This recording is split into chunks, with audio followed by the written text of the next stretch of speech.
आप लोगों के साथ परमेश्वर का वचन लेकर के आपके बीच में उपस्थित होना मेरे लिए आनंद का विषय है। I am glad to learn that all of you are doing good in different places. अभी भिन्न स्थानों पर आप सब भले चंगे हैं, ये जान करके मुझे आनंद है। All of you are truly enjoying the grace of God. आप सब परमेश्वर का अनुग्रह महसूस कर रहे हैं। We too are enjoying God's grace in an abundant manner these days. इन दिनों में परमेश्वर का अनुग्रह बहुतायत से हम भी आनंद पा रहे हैं उसका अनुग्रह का। In spite of the difficulties and the sufferings and the problems that we have, भले ही कठिनाइयाँ, मुश्किलात और जो तकलीफें हैं, we are truly able to see the wonder working power of the grace of the Lord Jesus Christ in our life. लेकिन प्रभु यीशु मसीह का जो सामर्थ्य है उसको हम अपने जीवन में महसूस करने पा रहे हैं। I just want to start this evening session by asking a small question. आज का शाम का जो सभा है उसका शुरुआत मैं एक छोटा सवाल करके करना चाहता हूँ। I just want the children to answer it, not the parents. मैं चाहता हूँ कि बच्चे उसका जवाब दे, ना कि माता पिता। Parents, make sure that you don't help them in any way, even though you are not seen by many. माता पिता इस बात का ध्यान रखें कि वो अपने बच्चों का मदद ना करे, भले ही लोग आपको नहीं देख पा रहे हैं। I don't know whether you noticed the topic for our meditation today. मैं ये नहीं जानता हूँ कि आपने आज के मनन का जो शीर्षक है उसको देखा है या नहीं देखा है। If the children have not seen that, यदि बच्चों ने नहीं देखा है तो ऐसा सोचें। I will tell you the topic. मैं शीर्षक बताऊंगा। A more excellent way. अधिक उत्कृष्ट तरीका। This is taken from a particular verse in the Bible. ये बाइबल के एक आयत से लिया गया है। And the children, anybody can unmute and tell us the answer, please. कोई भी अपने आप को अनम्यूट करके बच्चे इसका जवाब दे कृपया करके। 1 Corinthians 13. Yes, Riya, you have to be louder. 1 Corinthians 13. Hello? Godly uncle, did you hear that? She said first Yes, Corinthians 13. 1 Corinthians 13, she said, how many of you agree with her? Children first. Jonu, you agree? जोएना, क्या आप इससे सहमत हैं? Jonu is not joined today. She is having an exam tomorrow morning. Oh, fine. Sorry, huh? Yeah. And then anybody else, Riya's sisters? रिया की बहनें? Yes, You uncle. agree with your sister? Yes, uncle. You agree because she is elder to you? आप इसलिए सहमत है क्योंकि वो आपसे बड़ी है? No, uncle. Not at all. Bonnie?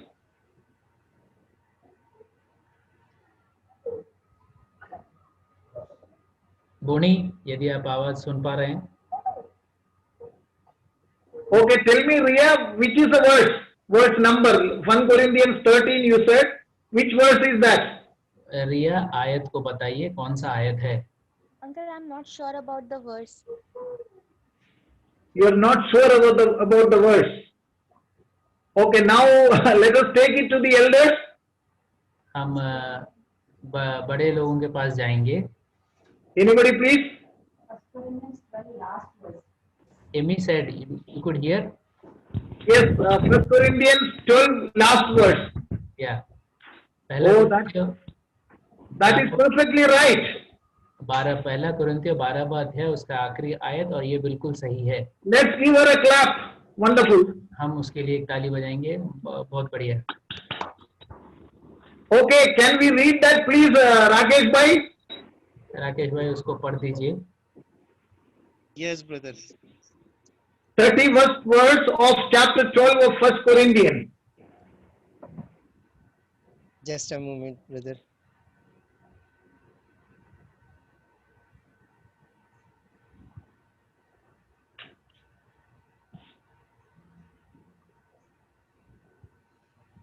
I read, brother. Yes. क्या सब अनुवाद करते हैं, तुम बड़े से बड़े वरदानों की धुन में रहो, परंतु मैं तुम्हें और भी सबसे उत्तम मार्ग बताता हूँ. But covet earnestly the best gifts, and yet show I unto you a more excellent way. तुम बड़े से बड़ी वरदानों के धुन में रहो, परंतु मैं तुम्हें और भी सबसे उत्तम मार्ग बताता हूँ. Of course, Ria was partially right, रिया जो है कुछ अंश तक सही थी, because the excellent way is seen in chapter 13. क्योंकि जो बेहतर मार्ग है, उत्तम मार्ग है, उसको 13वें अध्याय में बताया गया है. Apostle Paul says, I will show you a more excellent way, that what I have been telling you in chapter 12.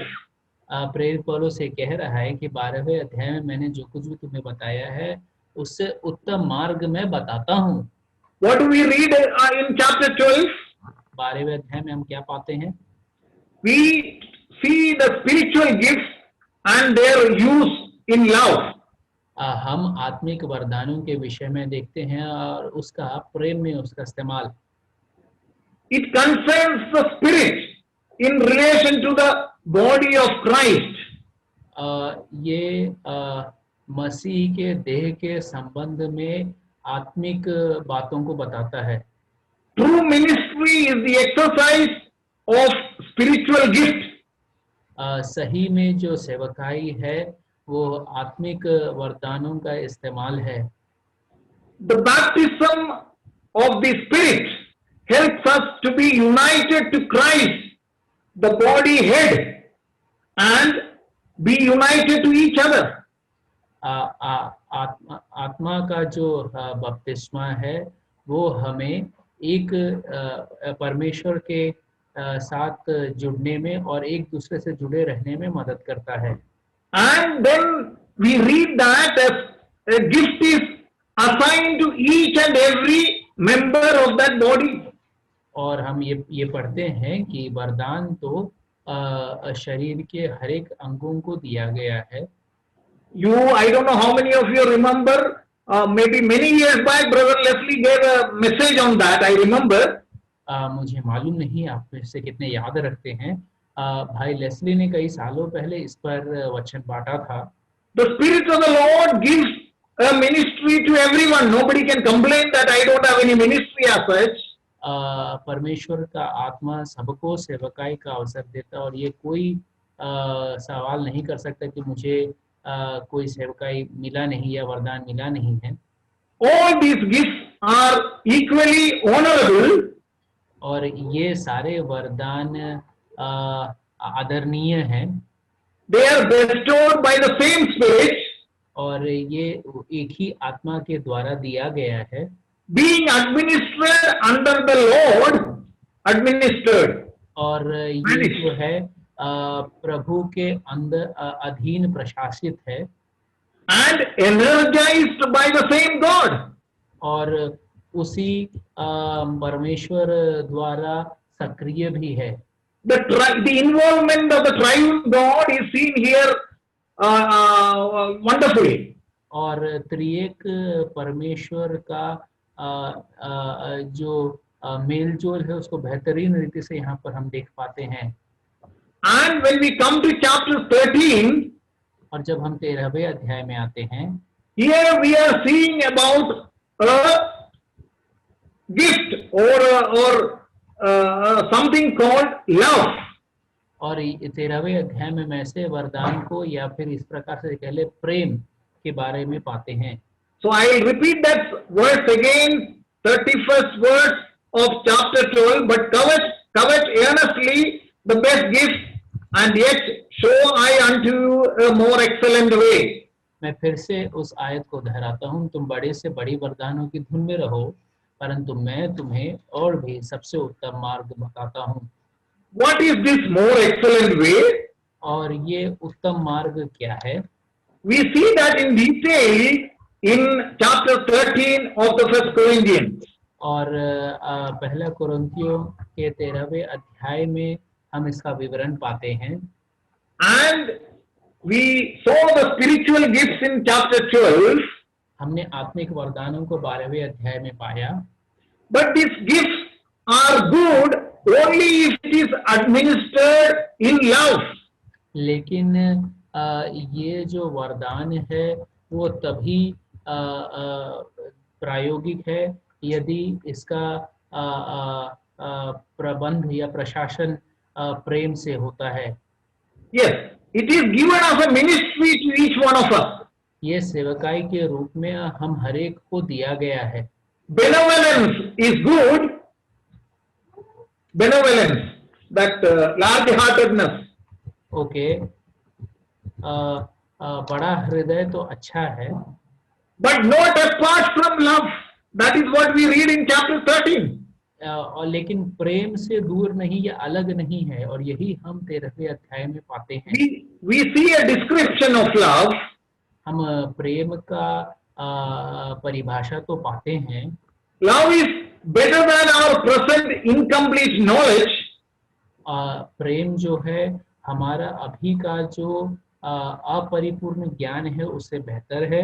And we read in the same chapter that it is greater than even faith and hope. और हम उसी अध्याय में पाते हैं कि विश्वास और आशा से भी बड़ा है। And what is this love described here in chapter 13? और इस 13वें अध्याय में जो बताया गया जो प्रेम है वो क्या है? I just want to ask you one more question. एक और सवाल मैं पूछना चाहता हूँ। How many of you did read an article about agape love recently? परमेश्वर का जो प्रेम है उसके बारे में एक आर्टिकल आप लोगों में से किसी ने हाल फिलहाल में पढ़ा? Can anybody tell me? क्या कोई बता सकता है? Or if you have heard a message recently? या फिर आपने कोई संदेश हाल फिलहाल में सुना है? Uncle Shaji uncle took a message on the same topic. Saji uncle took a message On this topic. on this topic when? How? Recently? Around 2 months back. Did he take the same chapter or was he referring to some other verses? On agape love, he took when God asked Peter about. Okay, did he refer this particular chapter? क्या उन्होंने इसी अध्याय को से विवरण दिया था? Okay, anyway, he took a ministry on that. That is wonderful. ये अच्छी बात है कि भाई ने उस पर एक संदेश दिया। Because as I studied, learned and introspected my life, जब मैंने इसको पढ़ा, सीखा और अपने जीवन को टटोल करके देखा, I realized that this is one of the wonderful chapters of the Bible or even the New Testament. मुझे ये एहसास हुआ कि बाइबल का बेहतरीन अध्यायों में से एक अध्याय या फिर नया नियम का एक बेहतरीन अध्याय हम बोल सकते हैं। Okay, before I forget, I just want to remind you about the article that came in one of the social media platforms. इससे पहले कि मैं भूल जाऊं, एक लेख या अनुच्छेद जो सोशल मीडिया प्लेटफॉर्म में आया, बता दूं, कोई याद रख करता है? We don't have much time or we are over busy in many other social media platforms, no? Is it about that missionary who was kept as bondage in bondage? Not exactly. I also not that exactly. What is in my mind? Okay, मेरे दिमाग में ये How many of you read or how many of you have read the last community bus? Did anybody see that? कितने लोगों ने community बस को पढ़ा है पिछले बार जो दिया गया था? क्या आपने देखा? Uncle Joanna wrote an article on that. Oh, that is good. At least you read that, no? Oh, ये अच्छी बात है कि आपने उसको पढ़ा। She had written an article as to how God showed her what is this agape love all about in simple words. और परमेश्वर का जो प्रेम है वो बड़ा साधारण शब्दों में जोआना ने उसको लिखा था And I was truly delighted. और मैं बहुत आनंदित हुआ. I read it a couple of times at least. कम से कम 2 बार तो मैंने पढ़ा उसको. And what is this the Apostle Paul is talking about here in this chapter 13? और इस 13वें अध्याय में प्रेरित पौलुस क्या कहना चाह रहा है? We can define love in 2-3 ways. हम प्रेम को 2-3 तरीके से उसकी व्याख्या कर सकते हैं. One word used is eros. और एक शब्द जो इस्तेमाल किया गया है वो है Eros. It is more of a sensual love. और ये कामुक प्रेम है. Some word like fall in love. We often read that he fell in love and she fell in love, and the attraction of the externals. प्यार में पड़ जाना हम अक्सर पढ़ा करते हैं. वो प्यार में पड़ गया या ये प्यार में पड़ गई. That is the word eros means. और इरोस का तात्पर्य यही है. Then there is another word called philia. और उसके बाद एक और शब्द है जिसको फिलिया कहते हैं. Which is known as affection or friendship. जिसको स्नेह या दोस्ती यारी कहते हैं. It is like you can say it is a feeling of warmth. Sorry. Warm feeling of warmth. ये जो friendship you can say. मित्रता को दिखाता है. And then the last word is agape. और आखिरी जो शब्द है वो है agape. A commitment of the will to cherish and uphold another person. A commitment of the will to cherish and uphold another person. Commitment of the will. एक इच्छा का प्रतिबद्धता दूसरे का मदद करना या उठा करके रखना. That is exactly what God did, no? यही परमेश्वर ने किया ना. He loved us first. उसने हमसे पहले प्रेम किया. We were not lovable. हम प्रेम करने योग्य नहीं थे. It was a very costly love. और बहुत महंगा प्रेम था. Unconditional love. और बिना कोई शर्त का प्रेम था. Sacrificial love. और बलिदान उसमें जुड़ा था, उससे जुड़ा था. The Lord Jesus Christ himself has given us 2 commandments in the New Testament. प्रभु यीशु मसीह ने खुद नए नियम में 2 आज्ञाओं को दिया है. One is you have to love your God with all your heart, mind and soul or strength. पहला है अपने परमेश्वर से अपने मन, अपने हृदय और अपने शक्ति से प्रेम करो. And the second one is you love your neighbor as yourself. और दूसरा है अपने पड़ोसी से अपने समान प्रेम करो. And today we are going to talk briefly about this agape love, which has to be in the life of each one in our everyday living. और आज हम संक्षिप्त में इस अगापे प्रेम के बारे में देखने जा रहे हैं जो हमारे प्रतिदिन के दिनचर्या में दिखना चाहिए. It is so important in our life. ये हमारे जीवन में इतना महत्वपूर्ण है. That everything that we do here will be manifested one day at the judgment seat of Christ.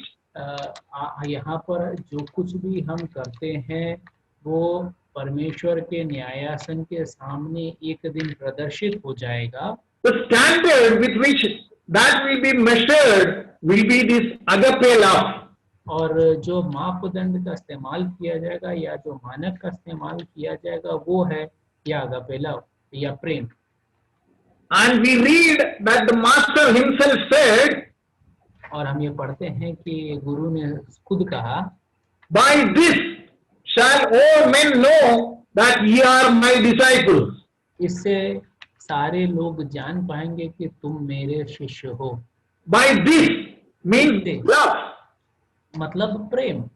It is not that by your reading of the scriptures, people will come to know that you are my disciples. वचन के पढ़े जाने से लोगों को नहीं पता चलने वाला है कि तुम मेरे शिष्य हो। It is not that you go and attend every meeting and people will come to know that you are my disciples. ये नहीं कि तुम हर एक मीटिंग जाओ और उसमें भागीदार हो जाओ और लोगों को पता चलेगा कि तुम मेरे शिष्य हो। It is not that you give up everything that you have for the poor or the downtrodden, that people will come to know that you are my disciples. ये नहीं कि आपके पास जो कुछ भी है उसको आप गरीबों के लिए, मोहताजों के लिए दे दो और तब लोग जानेंगे। It is not that, not through your martyrdom, that people will come to know that you are disciples. और ये आपके शहादत से लोगों को नहीं पता चलने वाला है कि आप एक शिष्य हो। If all these things happen यदि ये सब कुछ हो जाता है because of the motive of this particular love, इस प्रेम का उद्देश्य के कारण, oh, it is wonderfully beneficial. तो ये बेहतरीन है। The Lord will be truly pleased with your life. परमेश्वर आपके जीवन से बहुत आनंदित होगा। It is like I was thinking about it. मैं इसके बारे में सोच रहा था। Suppose 10 of our sisters are asked to make beautiful food, wonderful cuisine. हमारे जो 10 बहनों को खाना तैयार करने को यदि कहा जाए, Imagine that all of them forgot to put salt in that food. या आप जरा सोचिए, यदि हर एक उस व्यंजन में नमक डालना भूल गए, Can anybody eat it? क्या कोई उसको खा पाएगा? No, not at all. नहीं, बिल्कुल भी नहीं। This is how agape love should be in our life and in each and every living pattern, lifestyle of each one of us. इसी प्रकार से अगापे प्रेम हमारे जीवन में होना चाहिए और हमारे जीवन के हर एक क्षेत्र में होना चाहिए। The preeminent place that love accords to the believers is very importantly seen in the Bible. और ये जो मुख्य स्थान इस प्रेम को दिया गया है वो हम बाइबल में पाते हैं। And the song or the beautiful chapter we are going to read now, Rajesh Bhai will read it for us in Hindi. All of us will follow it carefully. और ये जो बेहतरीन अध्याय है उसको राकेश भाई हिंदी में पढ़ने वाले हैं और हम सब अपने अपने बाइबल में देखेंगे।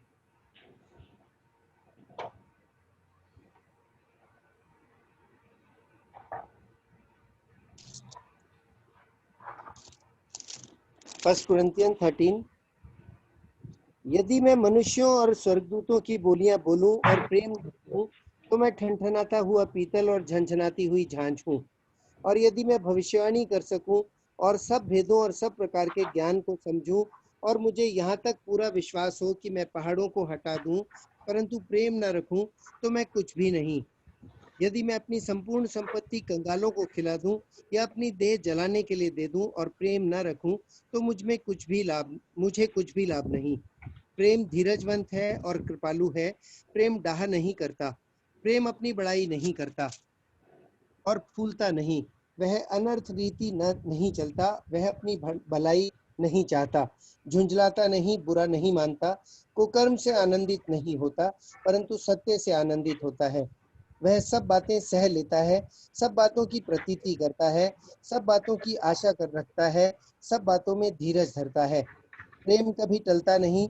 भविष्यवाणी हो तो समाप्त हो जाएंगी, भाषाएं हो तो जाती रहेंगी, ज्ञान हो तो मिट जाएगा, क्योंकि हमारा ज्ञान अधूरा है और हमारी भविष्यवाणी अधूरी। परंतु जब सर्व सिद्ध आएगा तो अधूरा मिट जाएगा। जब मैं बालक था तो बालकों के समान बोलता था, बालकों का सा मन था, बालकों की समझ थी, परंतु जब सियाना हो गया तो बालकों की बातें छोड़ दी। अभी हमें दर्पण में धुंधला सा दिखाई देता है, परंतु उस समय आमने सामने देखेंगे। इस समय मेरा ज्ञान अधूरा है, परंतु उस समय ऐसी पूरी रीति से पहचानूंगा जैसा मैं पहचाना गया हूँ। पर विश्वास, आशा, प्रेम ये तीनों स्थायी हैं, पर इन सबसे बड़ा प्रेम है। आमीन। Now, if you see these verses very carefully, यदि आप बड़े ध्यान से इन आयतों को देखेंगे, all these verses will fit in perfectly as far as our Lord Jesus Christ is concerned. ये सारे आयतें यदि हम प्रभु यीशु मसीह के संबंध में देखेंगे तो यथार्थ हम उनके जीवन में पाते हैं। Instead, if we substitute our name wherever love word is used, और उसके बदले जहाँ जहाँ प्रेम शब्द का इस्तेमाल किया गया वहाँ पर यदि हम अपने नाम का इस्तेमाल करें, it will be a humbling contrast. Humbling, Contrast, different from how Jesus fitted into all this. ये तो ये एक दूसरे के विपरीत, ये एकदम विपरीत हो जाएगा। Okay, now what I am going to do is, और अब मैं क्या करने वाला हूँ, I am going to read it myself. I am not able to even now, but I am trying to grow in maturity as God gives me grace. और अभी तक तो मैं नहीं हो पाया हूँ, लेकिन परमेश्वर जैसा अनुग्रह दे रहा है मैं कोशिश कर रहा हूँ। All of us together, हम हर एक मिल करके we will try to read it this way. इस प्रकार से पढ़ने का कोशिश करेंगे। Then we will try to compare where we stand in terms of our life when you talk about this particular subject. फिर हम देखेंगे कि अपने जीवन के संबंध में आज हम कहाँ खड़े हैं। Now I am going to read it this way. अब मैं इस प्रकार से पढ़ने जा रहा हूँ। Not that I am fit enough to read everything that way. ये नहीं कि मैं इस प्रकार से पढ़ने के योग्य हूँ, But let us humble ourselves in the presence of the Lord. परमेश्वर की उपस्थिति में अपने आप को नम्र करें And we will tell him, Lord, I have not been able to reach the standard that is given in this particular chapter. और हम परमेश्वर से कहें कि इस अध्याय में जो मापदंड दिया गया है वहां तक पहुंचने में नहीं पहुंच पाया हूं। But Lord, I want to reach that state. लेकिन प्रभु मैं वहां तक पहुंचना चाहता हूं। It may not be possible exactly as we live here in the sinful flesh. जब हम इस पाप भरे शरीर में इस संसार में जीते हैं तो यथार्थ पूरा ना होवे। But that should be our aim. That should be our goal. लेकिन हमारा उद्देश्य, हमारा इच्छा वही होना चाहिए। Now I am going to read it and Linson will say, translate it exactly how I read. अभी भाई पढ़ेंगे और मैं उसका अनुवाद करूंगा। All of us listen carefully and we will join together. Maybe in your mind, you may not be doing it audibly. सब लोग बड़ा ध्यान देके बैठे और हम सब बोल करके तो नहीं कर पाएंगे, लेकिन अपने मन में जरूर पढ़िए। And let us see where we stand in terms of our statements, what we are going to make now. और जो बातें हम बोलने वाले हैं उसके संदर्भ में हम कहाँ खड़े हैं हम जरा देख लें। I am always long suffering and kind. I am always love. Instead of love, I am putting I am. Okay. I am always from 4 to 7. Okay. I am always long suffering and kind. मैं सब बातों में धीरज धरता हूँ। I am never envious. Verse 8. Yeah, I am never envious. Envy. मैं कभी ईर्ष्या नहीं करता। Verse 4. We are starting from verse 4 of chapter 13. Okay. Okay, now I will read it once more. I am always long suffering and kind. मैं धीरजवंत हूँ, मैं कृपालु हूँ। And I am never envious. मैं डाह नहीं करता। I am never puffed up. मैं अपनी बड़ाई नहीं करता। I never behave myself unseemly. और अनरीति नहीं चलता। I never seek my own. मैं अपनी भलाई नहीं चाहता। I am never provoked. झुंझलाता नहीं। I never think evil. मैं बुरा नहीं मानता। I never rejoice in iniquity, मैं कुकर्म से आनंदित नहीं होता, but I always rejoice in the truth. परंतु सत्य से आनंदित होता हूँ मैं। I bear all things. मैं सब बातों की प्रतीति करता हूँ, I believe all things. सब बातों की आशा रखता हूँ, I hope in all things. मैं सब बातों में धीरज धरता हूँ, I endure all things. मैं कभी टलता नहीं, I never fail. मैं कभी नहीं मिटता।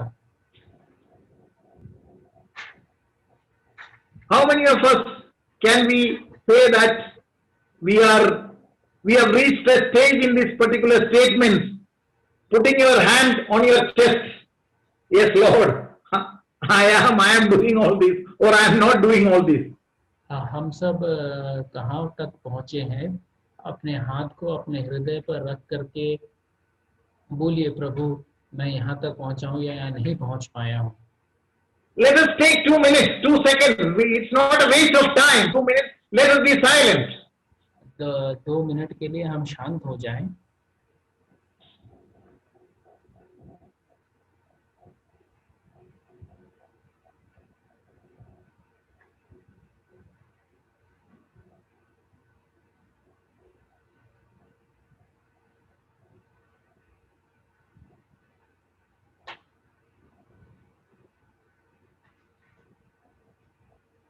Okay, we will continue. हम मनन जारी रखेंगे। If those 2 minutes were taken for an honest self-appraisal, यदि वो 2 क्षण को हमने ईमानदारी से अपने आप को जांचने के लिए इस्तेमाल किया है, it will definitely lead us to conviction. ये जरूर हमें We will be convinced of our failures. वो जरूर हमें दोष सिद्धि करेगा, हमारे अंदर जो कमियां हैं उसको उजागर करेगा। It will be a time for us to come to the presence of the Lord ये वो अवसर होगा जब हम परमेश्वर की उपस्थिति में आएंगे with a broken heart and a contrite spirit. टूटे हुए हृदय के साथ और पछतावे का आत्मा के साथ। And we can pray with intense longing. और हम बड़े तीव्रता के साथ प्रार्थना कर सकते हैं। Oh Lord, you give us the grace to have this agape in our daily living. That will be an essential and an integral part of our lifestyle. हे प्रभु, हमारे दिनचर्या में ये अगापे प्रेम दिखाने में हमारी मदद कर और ये हमारे जीवन का भाग बन जाए। The dazzling light of this agape, और इस अगापे प्रेम का चकाचौंध, it ruthlessly exposes our motives. ये बड़ा बेहिचक हमारे उद्देश्यों को उजागर करता है। It will analyze our character.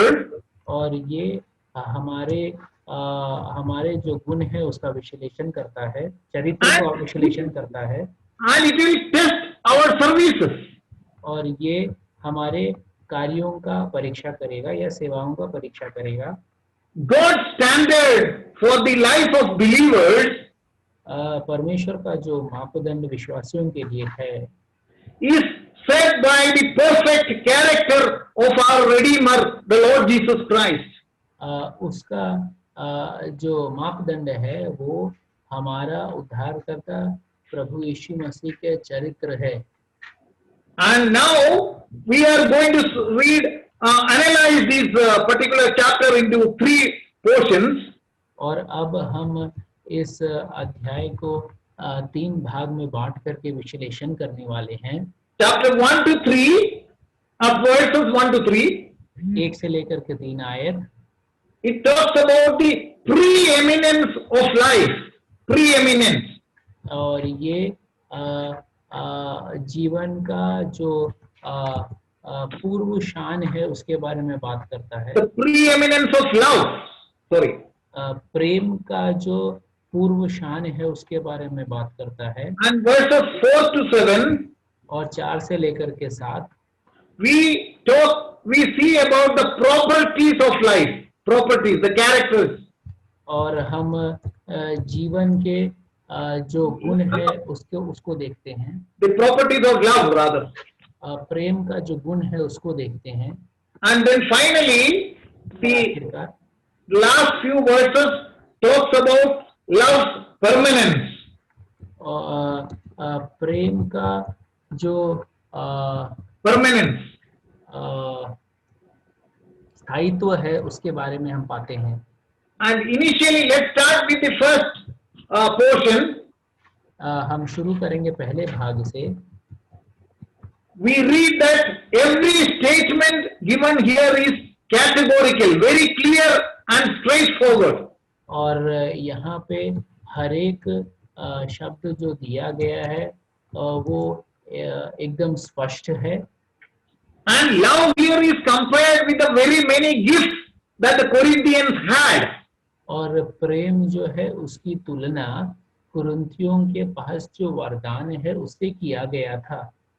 And we read in chapter 1 of 1 Corinthians verse 7. और पहला कुरिन्थियों पहला अध्याय के 7वें आयत में हम इस प्रकार से पाते हैं. Apostle Paul says, so that he come behind in no gift.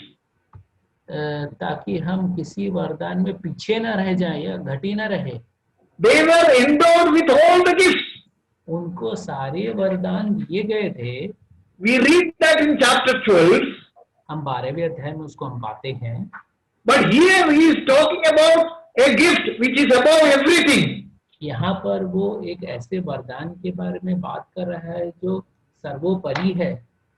And when these gifts are exercised in our life, और जब इस वरदानों का प्रायोगिक जीवन में इस्तेमाल किया जाता है, it has to be ministered or exercised in love. तो इसका प्रयोग प्रेम से होना चाहिए, प्रेम में होना चाहिए. Otherwise, these are all wasted efforts. नहीं तो ये बेकार का मेहनत है. I was thinking that this standard of this flaming fire or fire of love, agape is going to test our life there. मैं ये सोच रहा था कि ये जो प्रेम का जो धधकती आग है, when it tests our life, जब ये हमारे जीवन को परीक्षा लेगा या जांच करेगा, what will remain permanent and forever? ऐसी कौन सी बात है जो हमेशा के लिए स्थायी रहेगी? Is only what is done in agape love. वही है जो कि आगापे प्रेम से किया गया हो. And Apostle Paul talks about the supremacy of this particular love compared to the gift that he talks about in chapter 12. और 12वें अध्याय में जो वरदान दिए गए हैं उन सब के ऊपर इस वरदान का जो सर्वोच्चता है वो प्रेरित पौलुस बताता है. The first one, supremacy of this love over the gift of tongues. पहला है इस वरदान का सर्वोच्चता अन्य भाषा के ऊपर. The powerful words सामर्थी शब्द and brilliance in oratory. बोलने का प्रतिभा and the brilliance of eloquence, preaching. और भाषण देने का जो प्रतिभाशाली है. In verse 1 we read that this is all nothing. हम पहले आयत में पाते हैं कि ये सब कुछ भी नहीं है. These are simple noises. और ये सिर्फ आवाजें हैं. If there is no love behind all this, यदि इन सब के पीछे प्रेम नहीं है तो it is not the words of love on the lips, सिर्फ जीभ पर प्रेम के शब्द होना नहीं, but outward evidence of this love in our heart. लेकिन हमारे हृदय में जो प्रेम है वो बाहरी रूप में दिखना चाहिए। And this Corinthian church, as all of us, और ये जो कुरिन्थ की जो कलीसिया थी, हम हर एक के समान, they had a weakness in brilliance, for brilliance. If somebody is brilliant, if somebody is very good, they fall for them. यदि कोई बहुत मेधावी होता है, कोई बहुत अच्छा होता है, तो लोग उसके लिए गिर जाते हैं। That was one weakness of the Corinthian church. और कुरिन्थ की कलीसिया का भी यही कमजोरी होता था। And even in our case, और हमारे संदर्भ में we also fall weak in some situations like that. और इस प्रकार की परिस्थितियों में हम भी गिर जाते हैं। And the second one we read about is gift of prophecy. और दूसरा जो हम पढ़ते हैं वो है भविष्यवाणी का वरदान। It is about inspired preaching. और ये है Inspired preaching, you know. प्रेरित उपदेश। Okay. And I'll just read what Matthew Henry has said. Matthew Henry ने जो कहा है, मैं उसको पढ़ता हूँ, Listen carefully. ध्यान से सुनिएगा। A clear and a deep head. A clear clear and a deep head. Head, Head, H-E-A-D. Okay, एक साफ माथा, Is of no significance उसका कोई औचित्य नहीं है, without a benevolent and a loving heart. बिना प्रेमी हृदय के। And now we saw that the gift of prophecy, the love is above the gift of prophecy. और अभी हमने देखा कि प्रेम जो है भविष्यवाणी का जो वरदान है उसके ऊपर है। Okay, now we are going to see how love is supreme over miracle working faith. और अब हम देखने वाले हैं कि आश्चर्य कर्म करने वाले विश्वास के ऊपर कैसे के ऊपर कैसे प्रेम है। We don't have time to read that and connect it, but you go home, take your own time, read it carefully. Probably you will be on your knees very soon. और ये पूरा पढ़ने के का अवसर हमारे पास तो अभी नहीं है, लेकिन आप अकेले में इसको जरूर पढ़िए और मैं मानता हूँ कि आप घुटने पे होंगे बहुत जल्द। So love is supreme over miracle working faith. प्रेम जो है वो आश्चर्य कर्म करने वाले विश्वास से भी ऊपर है। In Hebrews chapter 11, इब्रानियों 11वें अध्याय में we read that without faith it is impossible to please God. हम ये पढ़ते हैं कि विश्वास बिना प्रभु को प्रसन्न करना असंभव है। And but when we come to Galatians chapter 5, लेकिन जब हम गलातियों उसके 5वें अध्याय में आते हैं, verse 6, we read like this: faith worketh by love. हम इस प्रकार से पाते हैं कि विश्वास जो है प्रेम से प्रायोगिक है। And sometimes we pray like this: और कई बार हम ऐसा इस प्रकार से प्रार्थना करते हैं, Lord, increase our faith. हे प्रभु हमारे विश्वास को बढ़ा। But we can, hereafter we can pray like this: आज के बाद हम इस प्रकार से प्रार्थना कर सकते हैं, Lord, increase our love, हे प्रभु हमारे प्रेम को बढ़ा दे, lest our faith may be in vain. नहीं तो हमारा जो विश्वास है वो व्यर्थ ना हो जाए। And then we read about superlative excellence of love over heartless charity. और उसके बाद हम जो शानदार उत्कृष्टता बिना प्रेम के दान देने के बारे में पाते हैं। Agape is much more than philanthropy. Agape जो है वो उत्कृष्टता से ऊपर है। We know that we read that it is much more than martyrdom. और हम पढ़ते हैं कि शहादत से भी ऊपर है। And it is much above splendid speech.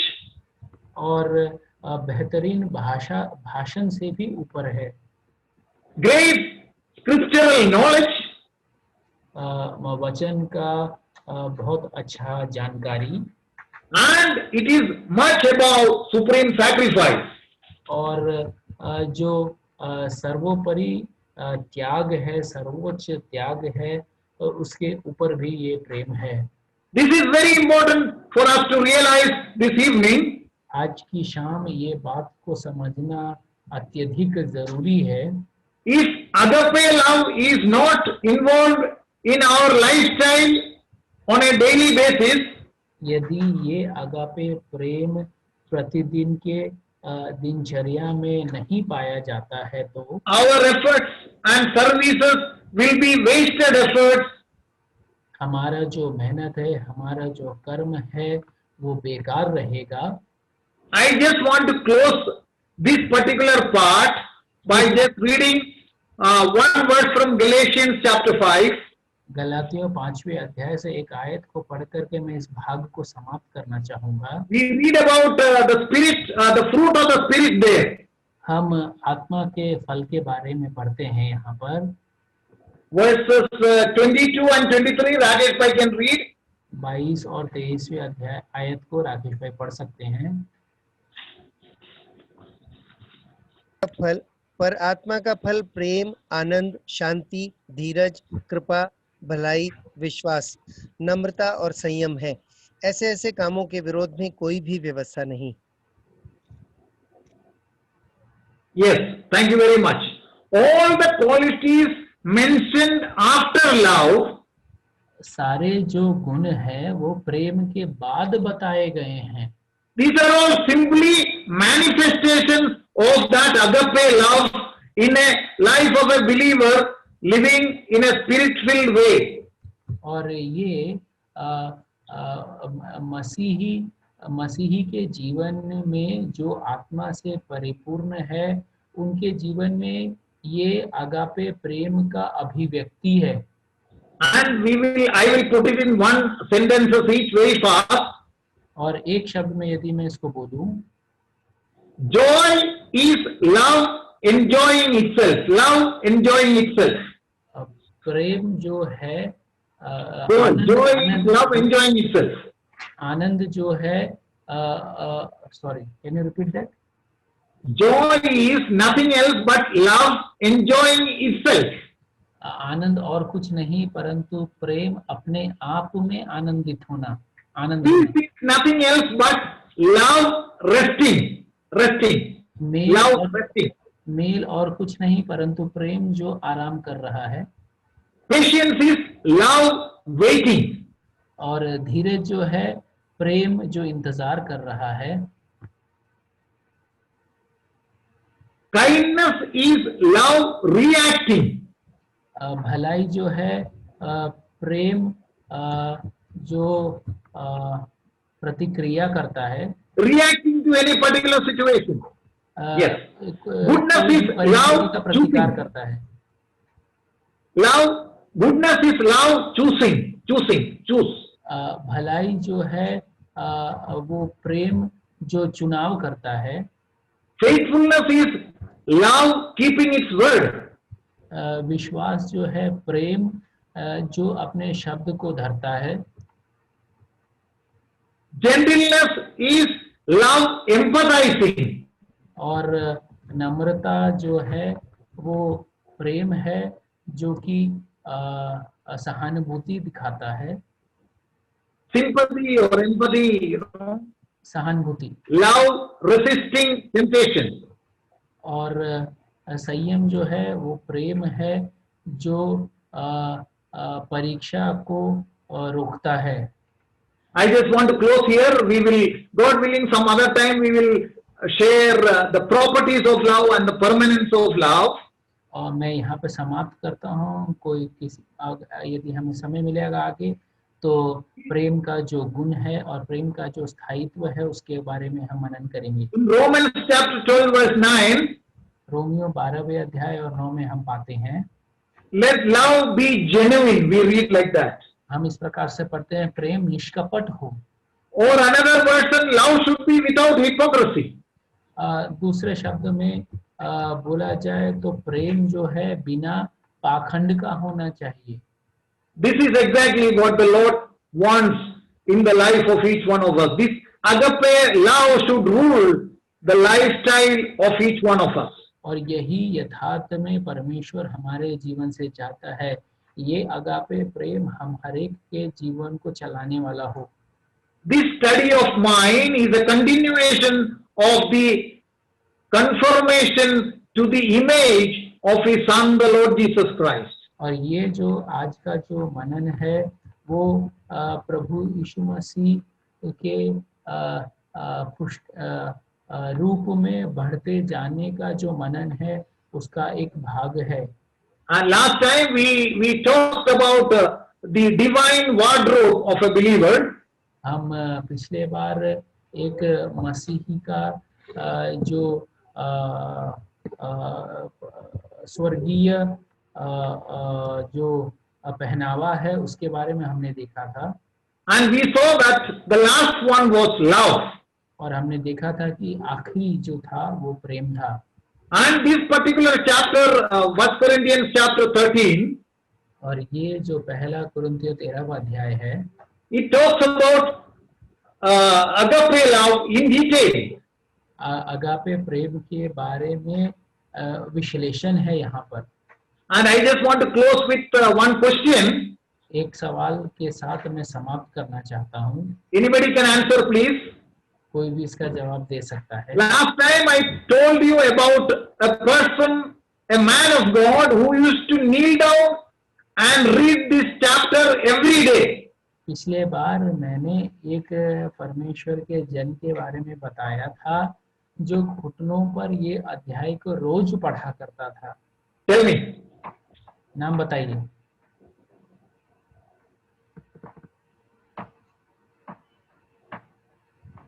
Oh, it was just not even 1 month, no? तो 1 महीना भी नहीं हुआ है। So what is the effect of all these meetings and all? तो ये सारे मीटिंग्स का प्रभाव क्या है? There is no change in the clothes that we wear. We continue in the same old clothes, you know. हम जो वस्त्र धारण करते हैं उसमें कोई बदलाव नहीं आया है क्या? जो हम पहन रहे थे वही पहनते आ रहे हैं। He was a man of prayer. He was known as a man of prayer. उसको प्रार्थना का जन के रूप में जाना जाता था। And the fragrance of his ministry is still persisting in the hearts of so many believers across the world. और उसके सेवकाई का जो सुगंध था संसार के विश्वासियों के जीवन में आज भी पाया जाता है। Probably he died more than 100 years back. और 100 साल पहले शायद उनका देहांत हुआ था। Now tell me. अब बताएं। हाँ? और क्या? Ami said something. I can't hear. She is in the other room. Oh, she doesn't shout normally. Anyway, I will tell you the name. मैं नाम बताता हूँ। Andrew Murray. एंड्रू मरे। Go and read his biography. उसके जीवन के बारे में पढ़ें जाइए। The book he has written about prayer. प्रार्थना के बारे में जो पुस्तक उन्होंने लिखा है, You will definitely go down on your knees. आप सचमुच में घुटनों पर आ जाएंगे। May his great name be glorified. परमेश्वर के महान नाम का महिमा हो। Sorry if I have taken a few minutes more. अब मुझे क्षमा कर